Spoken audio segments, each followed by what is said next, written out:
mga sir. Panibagong araw, medyo mainit ang araw ngayon natin. At dahil sa maganda yung panahon, maganda rin ang pasok ng araw natin mga boss. At ito troubleshoot na naman tayo dito. At may alarma yung ating control panel daw sa display. Ayan. Reset natin ito ang ating mga pressure switch. Wala dito. So nakita nyo naman ang ating is bumaksak. Pump down na tayo ang ating system. Research lang. So okay. Ang ating suction. May pressure natin saka yung oil. Mababa. So tingnan natin sa control panel. Ano ba yung at kita nyo naman ang ating suction. Ito yung tuyo.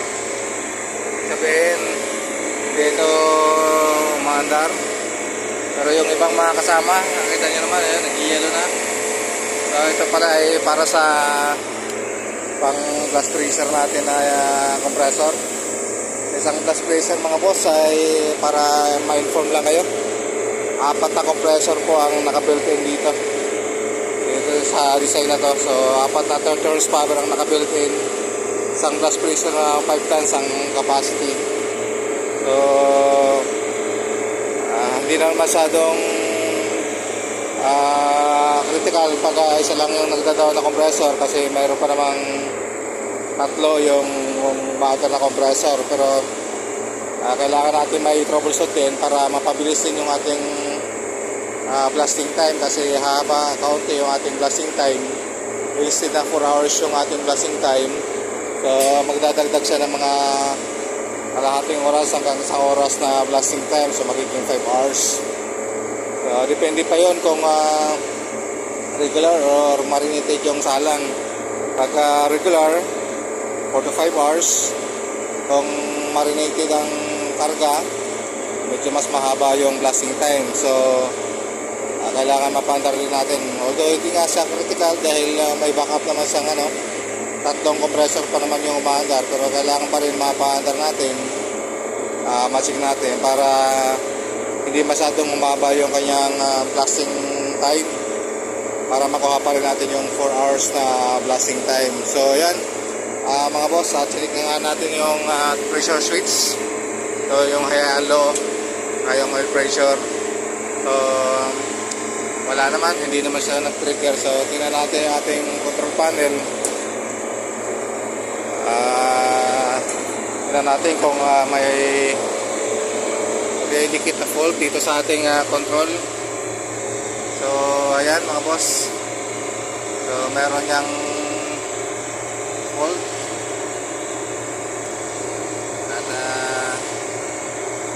malamang dito sa mga fan motor. So isang unit meron din tayong 4 na fan motor sa isang evaporator mga boss. Ito yung MC1, MC2, MC3, saka yung MC4 ito. Yung MC5 saka MC6. Ito naman yung sa mga condenser fan motor natin. Tapos dito sa dulo, ito yung contactor ng ating compressor. So malamang dito sa mga to yung nag-trip. So checkin natin kung alin dito yung nag-trip na contactor. So ito, reset na natin itong MC1, okay naman. MC2, okay naman. Ating MC3, okay. Ating MC4,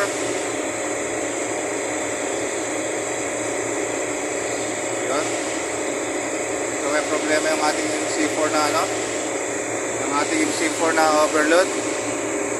So isa na yan. Dito sa ating MC5, okay naman yung MC5.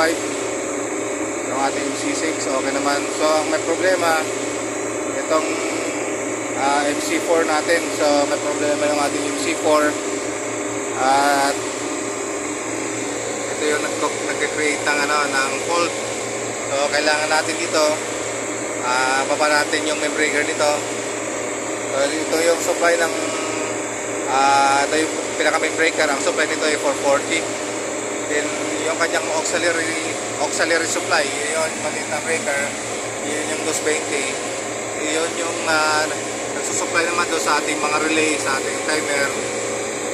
At sumusupply din dito sa ating step down transformer, 220, para masupplyan yung ating mga relay. Then yung ating E1, E2 ng ating mga contactors. Then dito sa normally close, saka normally open naman ang ating overload. So yan mga boss, mga sir. At ang may fault ay yung ating C4. So kailangan natin baba muna yung ating main breaker. Then pagkababa nitong main breaker na to, baba din natin yung auxiliary para daw sa 220 kasi may supply yan. So yan. So pag hindi mo yan binaba, pwede tayong magkaroon ng electric car shock. So disconnect muna natin itong supply natin ng ng C4. Ito. Kasi apat naman yung fan motor nito sa loob. So i-disable muna natin isa para maka-under lang yung ating compressor. So habang nag-prepare tayo ng pamalit na fan motor, i-disconnect muna natin itong C4 na to para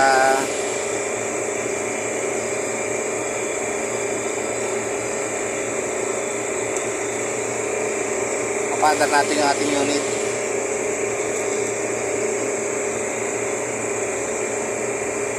So ganito lang mga boss yung troubleshoot.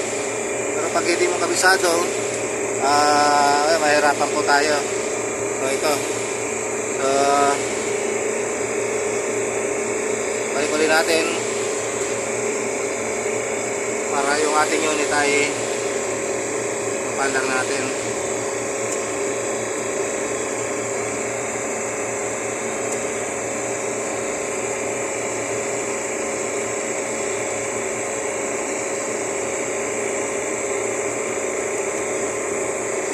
Yun, tanggal natin ang MC4.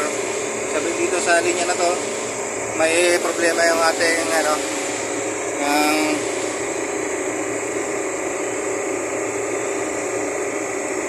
pati yung ating overload ay tinamaan na rin mga boss.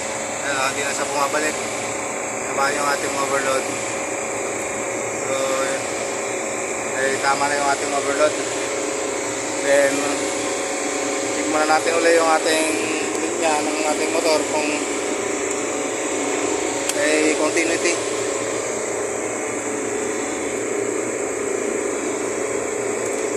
Set natin sa continuity. Ayan. Natin kung may makukuha tayong continuity o sunog pa yung ating motor.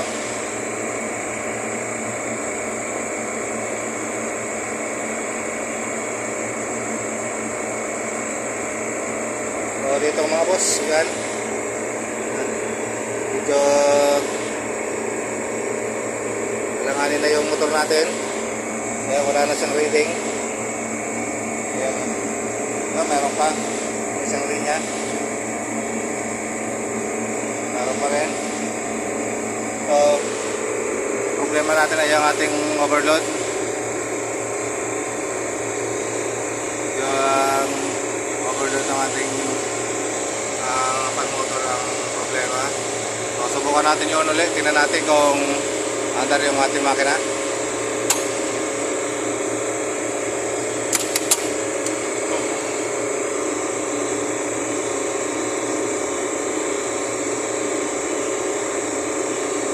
Ayun. May trim pa rin yung ating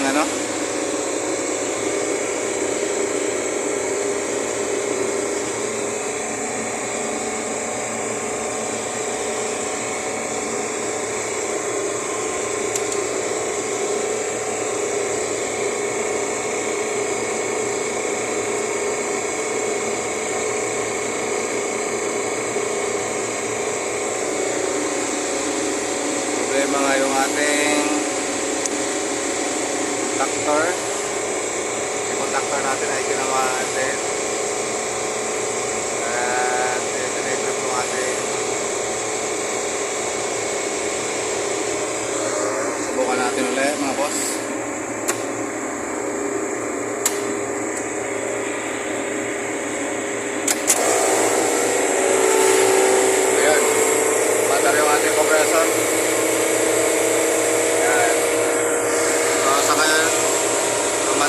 mga fan motor. So yung C4 po ang may problema.